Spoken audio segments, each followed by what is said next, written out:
Un homme ignorant et paresseux qui apprend par cœur de versets du Coran et qui s'en sert comme fonds de commerce en prétendant interpréter la parole divine, cet homme peut-il se dire pieux?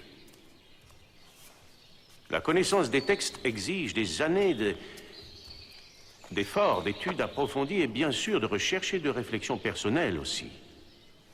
Alors comment peut-on suivre ceux qui prétendent avoir reçu le savoir et qui méprisent ce verset du Coran? Au nom d'Allah le miséricordieux, tel homme ignorant se procure des discours futiles pour égarer les autres hors du chemin de Dieu et prendre celui-ci en dérision. Ceux-là subiront un châtiment ignominieux. Vraie est la parole du Tout-Puissant. Car nul n'a le droit de prétendre détenir la vérité ici-bas. Et même le calife Al-Mansour, il est sujet à l'erreur? Le grand imam Malek disait en désignant le tombeau du prophète les mots suivants: toute personne peut être interrogée ici-bas, excepté celui qui gît ici. Tenez encore, l'imam El-Shafi'i disait qu'une opinion, si vraie soit-elle, peut paraître erronée, alors qu'une opinion d'apparence erronée peut être vraie. La sagesse conduit le docteur de la loi intègre à l'analyse dont se déduit le syllogisme.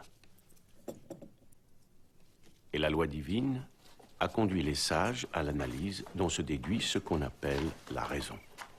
La raison étudie la loi divine, l'érudition étudie la sagesse. J'affirme que ce qui est prouvé, sans être attesté par la jurisprudence, est sujet à interprétation. Aucun musulman croyant ne peut en douter. La raison est à la fois l'amie et la sœur de la loi divine.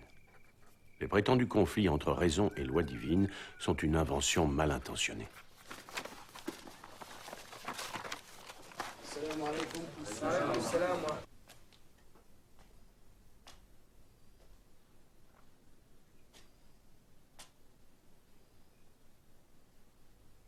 Marwan est mort par ma faute. Un peu de modestie. Il est mort à cause d'une décision qu'il a prise volontairement. C'était un devoir pour lui de t'arracher à cette secte. Il en est mort. Mais je n'aurais jamais pensé Tu veux penser maintenant? Pourquoi donc? Tu ne laisses plus les autres penser à ta place. Écoute, si c'est une épaule que tu cherches pour pouvoir te lamenter sur ton sort, je te préviens que je ne suis ni Marwan, ni ton père. Marwan non plus n'était pas mon père. Mais il avait choisi d'être comme un père pour toi. Crois-moi, c'est bien plus noble que de donner la vie. Marwan, lui, t'a appris à aimer la vie. Et il en a payé le prix.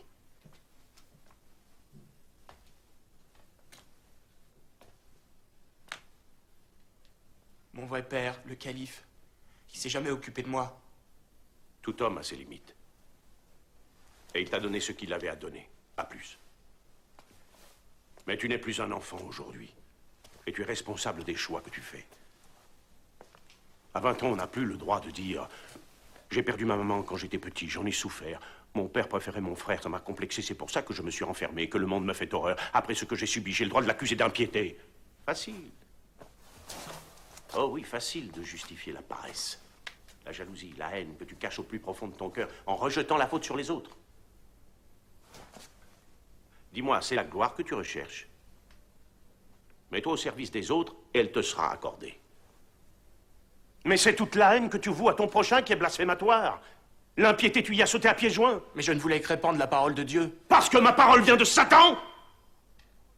Qui, toi?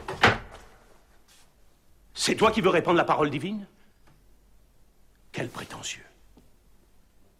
Mais tu es tellement bête et ignorant que tu ne vois pas que tu es creux, que tu répètes les absurdités qu'on te dit. J'apprends de vers par cœur, je suis poète, j'apprends de versets du Coran, je suis savant.